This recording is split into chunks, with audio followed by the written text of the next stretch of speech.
বউকে যেসব স্বামীরা অবহেলা করে তাদেরকে মন থেকে, একদম মন থেকে থ্যাংক ইউ বলা উচিত। কানে লাগলো?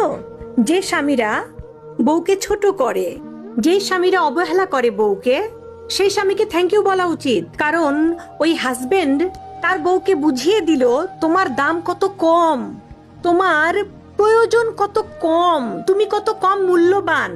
এবং এইটা শোনার পরে তুমি যদি বসে বসে কান্দো, ডিপ্রেস হয়ে যাও, বসে থাকো ঘরের মধ্যে, তাহলে নিজের গালে নিজের ঠাড়ায় দুটো থাপ্পড় মারা উচিত। যদি তোমার দাম না থাকে তাহলে কেন একজন দাম দেবে? যদি সমাজে তোমার কোনো মূল্য না থাকে, 2 পয়সা ইনকাম করার মতো যোগ্যতা না থাকে, তাহলে তোমাকে কেন লোক দাম দেবে? হাজবেন্ডকে থ্যাংক ইউ বলা উচিত, কারণ সে তোমাকে স্ট্রেট বললো যে ভাই ইউ আর এ ভ্যালুলেস।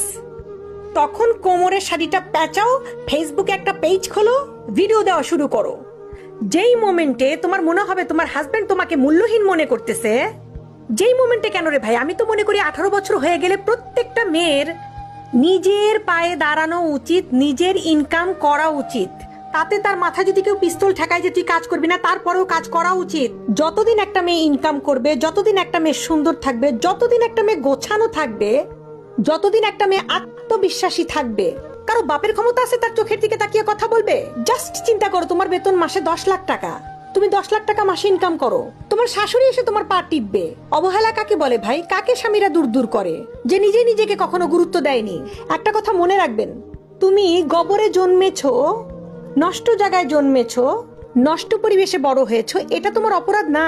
তোমার অপরাধ হচ্ছে তুমি পদ্মা নদী দেখেছো, টলটলে জল দেখেছো, তারপরেও তুমি নর্দমায় পড়ে আছো। এটা হলো অপরাধ।